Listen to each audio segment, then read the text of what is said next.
Usa sa technique nga numudaot ang usa ka tawo is karon man gud sa atong society gakaon na tag daghan kayo.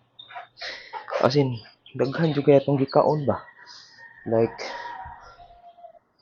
every day mo eat siguro kag breakfast, lunch, dinner, yan na pa gyud snacks.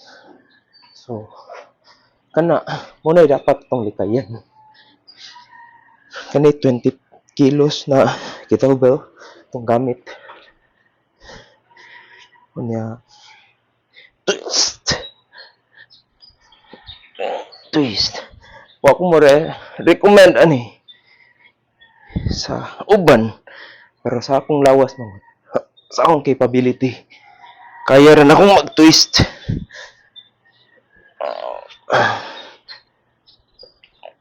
So di ko mo recommend ako maning murag muscle stretcher na exercise.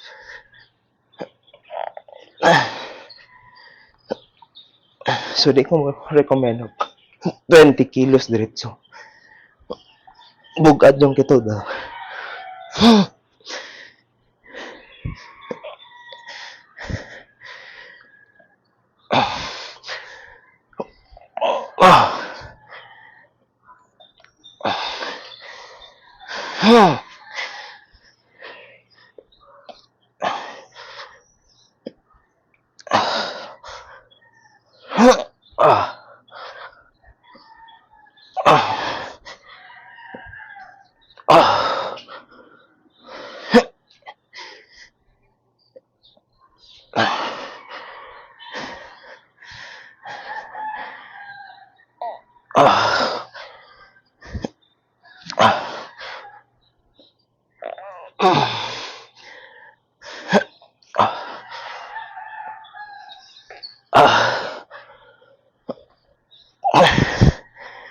Core.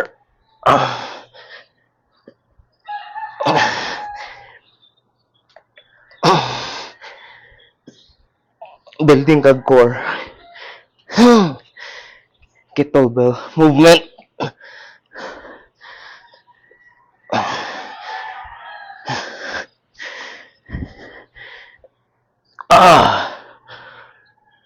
So 20 kilos. Kettlebell.